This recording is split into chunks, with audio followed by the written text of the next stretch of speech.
हरियाणा की हर अपडेट के लिए बेल आइकन दबाएं और सब्सक्राइब करें STV हरियाणा न्यूज। नमस्कार, आप देख रहे हैं हल्ला बोल कार्यक्रम और मैं हूं आपके साथ शुभेंदु सिंह। और हल्ला बोल कार्यक्रम के जरिए लगातार हम आपके सामने किसान आंदोलन को लेकर के तस्वीरें आपके सामने रखते रहे हैं। लेकिन आज एक बार फिर से जब किसान आंदोलन तेजी के साथ आगे बढ़ रहा है तो ये संभावनाएं हैं कि अब इस आंदोलन को लेकर के सरकार को और भी ज्यादा झुकना होगा। क्या नए तरीके से बातचीत जब आगे बढ़ेगी तो संभावनाएं इस बात को लेकर के तेज हैं कि इस आंदोलन को लेकर के हल निकल पाएगा।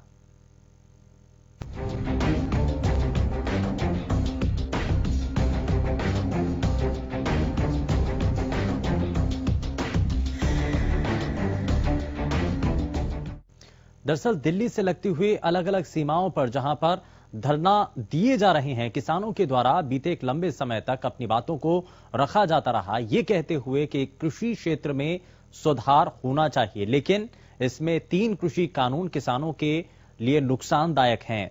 तो इन सभी चीजों को लेकर के जहां एक तरफ बातें रखी जा रही हैं, वहीं सरकार का अपना पक्ष है। हालांकि दिल्ली में जिस तरीके का घटनाक्रम हुआ उसको लेकर के कई सवाल भी उठे, लेकिन अब उससे आगे बढ़ते हुए किसान आंदोलन एक बार फिर से इस पूरी मुहिम को आगे बढ़ाया जा रहा है। किसानों के द्वारा अपनी बातों को रखा जा रहा है और इसीलिए इस मंच के जरिए भी आप अपनी बातों को साझा कर सकते हैं। किसान आंदोलन जब एक तरफ चल रहा है और नए तरीके से जब इस आंदोलन में एक बार फिर से जान फूंकी जा रही है, तो क्या इसमें आपको संभावनाएं लग रही हैं? क्या अब ये आंदोलन एक बार फिर से उसी स्तर तक पहुंच पाएगा जो कि इससे पहले तक जिस स्तर पर चल रहा था? और किसान आंदोलन का आज 67वां दिन है। बॉर्डर पर रातों रात 12 लेयर की बैरिकेडिंग की गई और गाजीपुर बॉर्डर पर हालांकि सख्ती इससे पहले तक देखने को मिली और किले में पूरी तरीके से गाजीपुर बॉर्डर तब्दील हो चुका है।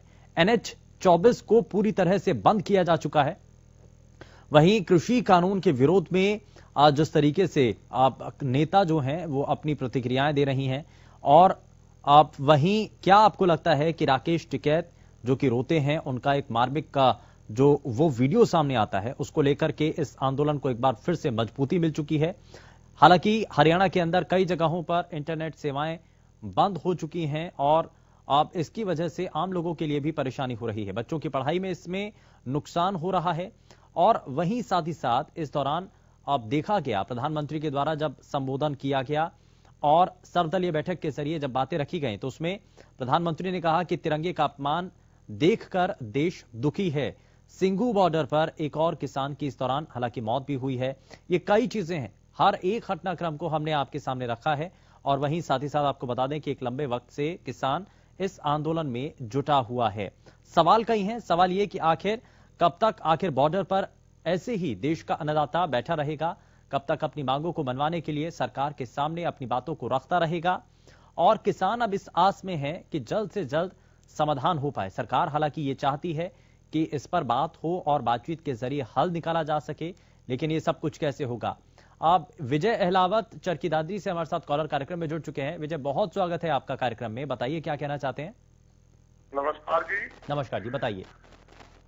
26 जनवरी गणतंत्र दिवस पर जो है उसके लिए हमें बहुत ज्यादा दुख है और हम चाहते हैं भाई ऐसा नहीं होना चाहिए था, लेकिन ये कार्य किसान भाइयों का नहीं था। ये सरकार को भी, मोदी जी को भी, गृह मंत्री जी को भी पता ये कैसे होया है, इनका क्या प्लान था। ऐसा किसी की हिम्मत नहीं है किसान वहां पहुंच जाए, कैसे जा सकता है? आप तो बहुत बड़े ज्ञाता है, हर बात का ज्ञान है आपको, कैसे जा सकता है किसान वहां? ये प्री प्लान था, कई जगह बनाया होया, रास्ता खोल लो जाओ, गेट बंद होता है, वहां गिरी नहीं जा सकती, कैसे गई है? नंबर 2 बात, प्रधानमंत्री जी ये बताए भाई इसको कानून वापस लेना किसकी मजबूरी है, किसका दबाव है? किसी दूसरे देश का दबाव है या किसी कॉर्पोरेट घरानों का है? दबाव बताइए, हम चालू बदली के साथ विचार करेंगे। ये कोई तरीका नहीं। छोड़िए जी, अगर हमारा देश की कोई 1 इंच जमीन लेता हमारे फौज बनने के लिए तैयार हो जाती है। किसान मरने को जा रहे हैं, किसान मरने को जा रहे हैं तो हम भी छटपटाएंगे, हम आखिरी दब तक लड़ेंगे। सीमा की एक फुट जमीन के लिए आप मर सकते हैं तो अपनी जमीन बच्चों के लिए मर सकते हैं हम, कोई बड़ी बात नहीं है। मैं आपसे नम्र निवेदन करता हूँ, आपके चैनल से कहना चाहता हूँ, कम से कम ये अपने समझे ये इनका क्या प्लान था, कैसे हुआ ये, किसानों को बदनाम ना करें। ये बदनाम करने का तरीका है। इनने प्लान कुछ और किया था हो गया कुछ और। आप ये कह रहे हैं एक टेलीफोन दूर हूँ, प्रधानमंत्री माननीय पर कह रहे एक टेलीफोन दूर हूँ। प्रधानमंत्री देश के मालिक हैं, भगवान के बाद नंबर आता है, दुनिया को कानून बनाते हैं, अन्न पानी देते हैं, लेकिन ये कोई प्रधानमंत्री का तरीका नहीं है। मैं एक टेलीफोन दूर हूँ। ठीक है, बिल्कुल गौरव, बिल्कुल विजय जी, आपने ये सभी चीजें रखी हैं और बहुत शुक्रिया आप हमारे साथ जुड़े। गौरव जग्गी अगले कॉलर हमारे साथ कार्यक्रम में जुड़ चुके हैं। गौरव, बहुत स्वागत है, बताइए क्या कहना चाहते हैं। दुश्मन नहीं है, ये अपने हैं, ये अपने। बल्कि आरएसएस के प्रधान ने भी, प्रमुख ने भी कहा था, भाई मत बजोड़े, कोई बड़ा नहीं हो जाता, कोई राजद्रोही नहीं हो जाता। राजद्रोही की संज्ञा देते हैं, वहां से पंजाब से थे जो राजद्रोही थे। आप पूछिए, ये अपने कृषि मंत्री हरियाणा ने कहा था वहां से चले जन, अगर ये राजद्रोही से, उग्रवादी से, आतंकी से, उसके खिलाफ क्या कार्रवाई की उन्होंने। ये एमपी साहब अम्बाला जो कि मंत्री बना हुए हैं, इन्होंने कहा था पागल झोटा का राज, ये पागल झोटा है जमींदार, इसका पागल झोटा का राज करना पड़ेगा। अब इस बात का आपको ज्ञान होगा, इनसे जवाब दीजिए। ठीक है, बहुत शुक्रिया, आप हमारे साथ जुड़े कार्यक्रम में, आपने अपनी बातों को रखा है और इस मंच के जरिए आप अपनी बातों को साझा कर सकते हैं, बता सकते हैं क्या आखिर इस पर आप कहना चाहते हैं, क्या बताना चाहते हैं, ये आप हमारे इस मंच के जरिए जुड़ करके बता सकते हैं। लगातार टीवी स्क्रीन पर हम आप सवाल भी दिखा रहे हैं और नंबर्स भी आप देख पा रहे हैं और इन नंबर्स के जरिए सीधे आप हमारे इस मंच के साथ जुड़ पाएंगे, जहां पर आप अपनी बातों को बड़े ही आसानी और बड़े ही बेबाकी के साथ साझा कर सकते हैं। दरअसल किसान आंदोलन को आज 67वां दिन है और बॉर्डर पर रातों रात 12 लेयर की जब बैरिकेडिंग की गई है, किले में पूरी तरीके से गाजीपुर बॉर्डर को तब्दील किया जा चुका है, बदला जा चुका है और वहां पर सिक्योरिटी फोर्सेस जो है काफी हद तक अब वहां पर डिप्लॉय की जा चुकी है, काफी संख्या में वहां पर इस वक्त जो फोर्सेस हैं वो तैनात की गई हैं। लेकिन इसके पीछे कारण क्या है? अंदेशा कहीं कुछ और नजर आ रहा है या फिर इस आंदोलन को बार बार जो विपक्षी खेमा कह रहा है कि किसानों के इस मूवमेंट को सबसे पहले बदनाम करने की कोशिश की गई और अब उस आंदोलन को दबाने के लिए ही फोर्सेस को डिप्लॉय किया जा रहा है, फोर्सेस को वहां पर इकट्ठा किया जा रहा है। तो ये क्या आपको इसमें लगता है? और साथ ही साथ आप इस दौरान ये भी बार बार विपक्षी खेमों की तरफ से सवाल उठाया जा रहा है कि ये जो इंटरनेट सेवाएं हरियाणा के अलग अलग जिलों के अंदर बंद की गई हैं, ये बहुत हद तक प्रभावशील हैं और इसका एक बड़ा कारण यही है कि ताकि जो किसानों की बातें हैं अपने दूसरे किसान भाइयों के साथ वो संवाद ना कायम हो पाए, वो मैसेज ना आगे बढ़ पाए। वीरेंद्र अगले कॉलर हमारे साथ कार्यक्रम में जुड़ चुके हैं। बहुत स्वागत है वीरेंद्र, बताइए क्या कहना चाहते हैं। हेलो, बहुत स्वागत है वीरेंद्र, बताइए। हेलो जी, कुलदीप बोल रहा जी। बताइए बताइए सर, बहुत स्वागत है आपका कार्यक्रम में, क्या कहना चाहते हैं। करने का किसानों का नहीं था, ये तिरंगा का अपमान करना, ये बीजेपी ने द्वारा के लोगों ने बदनाम किया तिरंगे को। ये तिरंगा तो किसान की आन बान शान है और इसमें तिरंगा को कैसे बदनाम कर सकते हैं किसान है। ये बीजेपी की 4 साथी थी, ये किसानों का तिरंगा अपमान करके आंदोलन को खत्म करो। आंदोलन जब तक खत्म नहीं होगा तीनों कानून वापस नहीं होगा। हाँ ठीक है, बहुत शुक्रिया कुलदीप, आप जुड़े हमारे साथ, आपने अपनी बातों को रखा है इस मंच के जरिए, आपने बताया है कि आखिर आप क्या कहना चाहते हैं, आपके मन में विचार क्या हैं और इसीलिए हम बार बार कहते हैं कि ये खुला मंच है जहां पर आप अपनी बातों को इस मंच के जरिए साझा कर सकते हैं।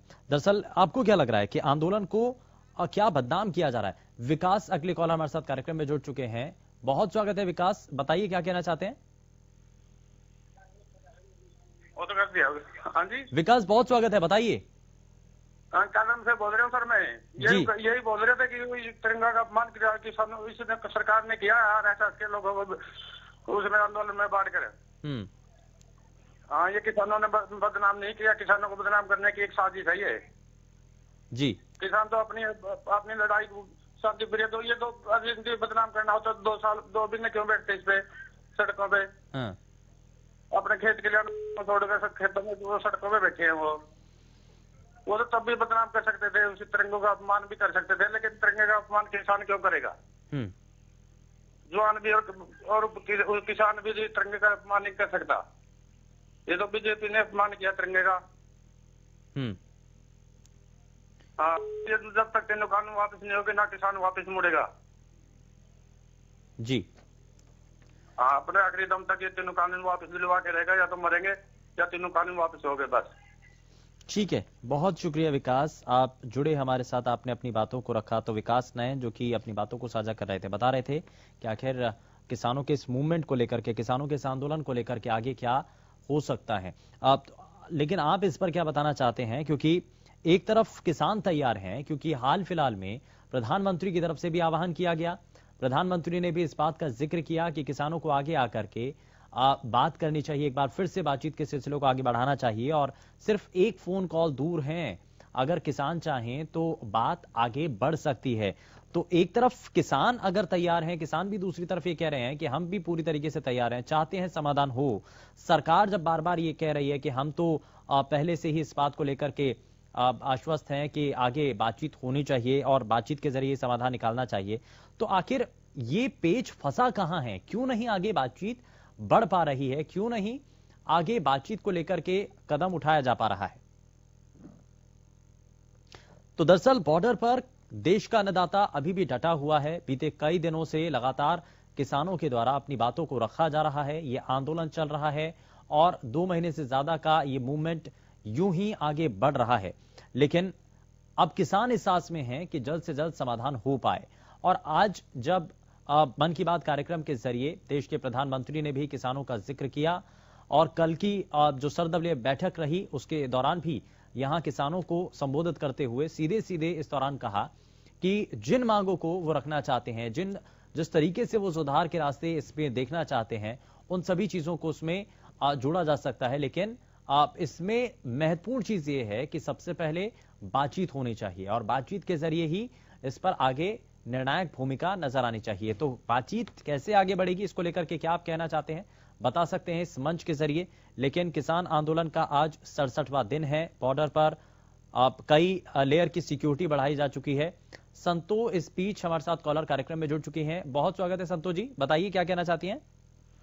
मैं यही कहना चाहूंगी किसान किया जा रहा है जी। किसान तो एक ऐसा देवता है जो कि पानी तोड़ने जा रहे हो और नाग आ जाए तो उसको भी नहीं मारते, उसको भी नु कहते हैं भी चली जाएगी, इसकी जमीन है सारी कह। तो ऐसा काम किसान नहीं कर सकते जी, बदनाम किए जा रहे हैं इनको, इनका हक मिल जाए जी। देखो कितने मरने जा रहे हैं बॉर्डर पर, कितने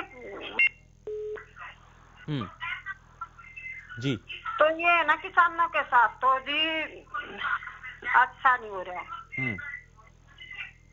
ठीक है, बहुत शुक्रिया संतो जी, आप जुड़ी हमारे साथ। और महिलाएं भी इस पूरे आंदोलन के दौरान जो है, हमने उनकी तस्वीरें भी देखी, हमने जाना कि इस पूरे मूवमेंट को महिलाओं का समर्थन भी मिला है और अलग से एक मोर्चा भी महिलाओं के द्वारा इस आंदोलन के दौरान चलाया गया। समर्थन पूरी तरीके से दिया गया, कंधे से कंधा मिलाकर के महिलाएं भी इस पूरे आंदोलन के अंदर अपनी भूमिका निभाती हुई नजर आई। और ऐसे में आज भी जब हम ये कार्यक्रम कर रहे हैं तो इसमें भी महिलाएं जो है लगातार कार्यक्रम में जुड़ रही हैं। विकास जैन अगले कॉलर हमारे साथ कार्यक्रम में जुड़ चुके हैं। विकास, बहुत स्वागत है, बताइए क्या कहना चाहते हैं। नमस्कार जी, नमस्कार। हरियाणा न्यूज का बहुत बहुत धन्यवाद जिन्होंने हमें प्लेटफॉर्म दिया आवाज उठाने का। सर मेरा यही सुझाव हुआ है, मतलब और यही होकर रहेगा। और मेरी और प्रधानमंत्री माननीय मुख्यमंत्री जी से हाथ जोड़ के विनती है, ये तीनों मांग मानी जानी चाहिए, कानून रद्द होने चाहिए और एमएसपी पर कानून बनाना चाहिए। और मेरी एक और बड़ी रिक्वेस्ट है, जो पिछले 2 दिन से इंटरनेट सेवाएं बंद है, देखिए अगर आज शाम तक इंटरनेट नहीं चला तो हमें बच्चों की पढ़ाई है वो बाधित हो रही है, बहुत परेशानी है, ऑफलाइन काम भी रुक गए हैं। देखिए इंटरनेट चला दीजिए, ये मेरी हाथ जोड़ के विनती है, नहीं तो लास्ट में फिर हमें प्रोटेस्ट करना पड़ेगा इंटरनेट के लिए। ये क्या है सर, लोकतंत्र की क्या है सर। हम सोशल मीडिया पर हमें आवाज नहीं उठाने देनी चाहिए, हमें क्लासेस लग रही है हमारे ऑनलाइन, वो नहीं पूरी हो रही है हमें की।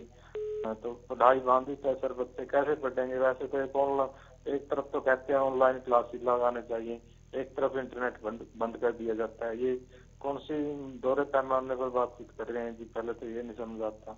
मेरी हाथ जोड़ के रिक्वेस्ट विनती है माननीय ये मुख्यमंत्री और हरियाणा सरकार से, इंटरनेट चला देना चाहिए।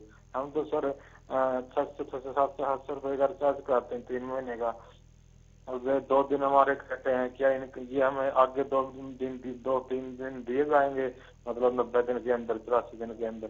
ये तो हमारा लॉस हो रहा है। नहीं, एक तरफ कहते हैं ऑनलाइन क्लासेज है, सभी ऑनलाइन होना चाहिए, वो तो रुका पड़ा है, ठप पड़ा है। ये तो सरेआम आम जनता को नुकसान हो रहा है। क्या ये किसान आंदोलन को खत्म करने के लिए किया जा रहा है? ये कौन सा बुद्धिजीवी वो है? मतलब इंटरनेट बंद कर दो आप, मतलब किसी से बातचीत ही ना करो, फिर क्या जरूरत है फोनों की? क्या जरूरत है इस डिजिटल जमाने में की? हमें कहा एक तो डिजिटल जमाना, एक सब इंटरनेट से मैं बंद, फिर हो जाता है मेरा वर्तमान विकसित। ठीक है, क्या है सरेआम? जी बहुत शुक्रिया विकास, आप जुड़े हमारे साथ। विकास जैन जो कि गोहाना से हमारे साथ कॉलर कार्यक्रम में जुड़े, जिन्होंने कई चीजों को यहाँ पर बताया है और उन्होंने अपनी राय दी है। इसमें कुछ चीजें हैं, दरअसल इंटरनेट सेवाएं जो बंद की गई हैं और हरियाणा के ऐसे कई जिले हैं जहां पर ये इंटरनेट सेवाएं बाधित हैं और इससे जो आम लोग हैं, जो घर में पढ़ने वाले बच्चे हैं, जो कि लगातार ऑनलाइन क्लासेस के जरिए इस वक्त पढ़ाई कर रहे हैं, क्योंकि कोरोना संक्रमण की वजह से स्कूल कॉलेज तक नहीं पहुंच पा रहे थे, तो ऐसे में ऑनलाइन क्लासेस ही एक जरिया है बच्चों की पढ़ाई का। लेकिन इंटरनेट सेवाएं बाधित होने के बाद उन लोगों पर बहुत हद तक असर पड़ा है। इसको लेकर के आप भी हमारे इस कार्यक्रम के साथ जुड़ करके बता सकते हैं कि इंटरनेट सेवाएं जब फिलहाल बंद कर दी गई हैं, हरियाणा के कई जिले इससे जो है प्रभावित हैं, हरियाणा के 17 ऐसे जिले हैं जहां पर इंटरनेट सेवाओं को रोका गया है, तो आपके घर में, आपके आसपास आपने देखा कि इंटरनेट कहां कहां पर बंद किया गया है और इसका कितना असर पड़ रहा है, वो भी आप हमारे इस मंच के साथ जुड़ करके बता सकते हैं।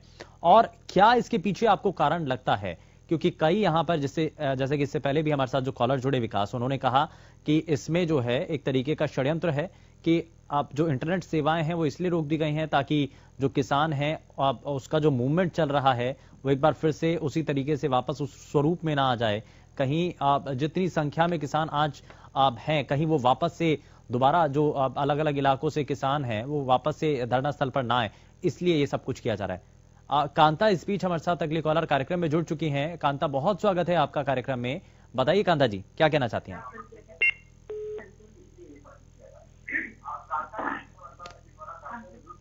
कांता जी बताइए।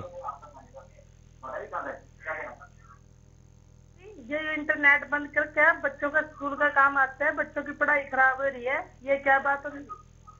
हेलो जी जी बताइए। ये बच्चों की पढ़ाई इंटरनेट बंद कर क्या? ये बच्चों का स्कूल का काम आता है सर, इससे बच्चों के बहुत विषय खराब है। ये नेट बंद क्यों किया हुआ? बच्चों की पढ़ाई खराब है सर। ठीक है, ये परेशानी सामने आई है और ये देखने को मिला है, और इसीलिए जो हमारे साथ कॉलर जुड़ी कांता, उन्होंने बताया कि जो इंटरनेट सेवाएं बाधित हो गई हैं, इंटरनेट सेवाएं बंद हैं, तो जो आम लोग हैं, हरियाणा के अलग अलग जिलों में रहने वाले वो लोग जो कि इससे दो चार हो रहे हैं, जिनके सामने ये परेशानियां हैं, वो खुद ये बता रहे हैं कि इससे बहुत हद तक जो बच्चों की पढ़ाई है और घरेलू जो चीजें होती हैं, रोजमर्रा के जो काम होते हैं, वो इससे जरूर प्रभावित हुए हैं, खास करके बच्चों की पढ़ाई। तो इसको लेकर के भी आप हमारे इस मंच के साथ जुड़कर बता सकते हैं, और कहां कहां पर कितना इसका असर देखने को मिल रहा है, आप ये भी आप हमें बता सकते हैं। और जैसा कि कांता जो कि इससे पहले तक हमारे साथ कार्यक्रम में जुड़ी, उन्होंने बताया कि इंटरनेट सेवाएं रुकने की वजह से बहुत हद तक बच्चों की पढ़ाई प्रभावित हुई है, और क्या इसके पीछे कारण है, इस मंशा को लेकर के भी एक बड़ा सवाल उनके द्वारा यहां पर खड़ा कर दिया गया है। और यह बताया गया है कि सरकार अगर इस तरीके के फैसले ले लेती है, प्रशासनिक अधिकारी अगर इंटरनेट सेवाएं रोक देते हैं अलग अलग जिलों में, तो क्या उसके पीछे की नीति है, क्या उसके पीछे का कदम है, आखिर क्यों ये सब किया गया है? क्या इस आंदोलन को बेजान करने के लिए, इस आंदोलन को कमजोर करने के लिए क्या ये सब कुछ किया जा रहा है? बड़ा सवाल। लेकिन इन तस्वीरों के जरिए आप देख पा रहे हैं कि अब जो हरियाणा के लोग हैं, आम जनता है, वो लगातार इस दौरान अपनी बातों को रख रही है। हम बात यहां पर इंटरनेट को लेकर के भी कर रहे हैं, इंटरनेट सेवाएं जो फिलहाल रोक दी गई हैं, बात उस पर भी है। लेकिन क्या आपको लगता है कि एक बार फिर से उसी तरीके से ये आंदोलन खड़ा हो पाएगा? हिसार से अगले कॉलर ईश्वर हमारे साथ कार्यक्रम में जुड़ चुके हैं। बहुत स्वागत है ईश्वर, बताइए। नमस्कार जी। नमस्कार जी, बताइए। मोदी जी साफ होने जी,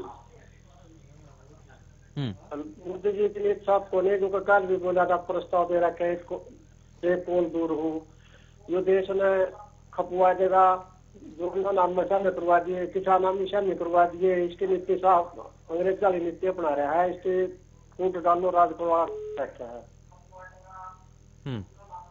मोदी जी ने जो कर रखा है या नीति खराब है, इसे अपने कानून वापिस लेकर दोबारा बात करे और दोबारा पे काम शुरू करके जब बात बनेगी। तो देश में नुकसान हो रहा है, बच्चे की पढ़ाई खराब होगी और सारा तोड़ जनता भाई भाई विरोध कर दिया। तिरंगा है इसे इसका गलत फोटो रहे, सारे काम इसका दुनिया में गुमराह कर रहा है। देश द्रोह तो यूँ है, सुरक्षा के लिए झंडा फरवा दिया, बेमतलब में दुनिया का जीन बना रहा है। इसके समझना चाहिए, अपने नीति साफ करके किसाना के दिल वापिस लेवा है और हमें इसी कानून का लागू कराए। ठीक है, बहुत शुक्रिया, आप जुड़े हमारे साथ, आपने अपनी बातें रखी हैं।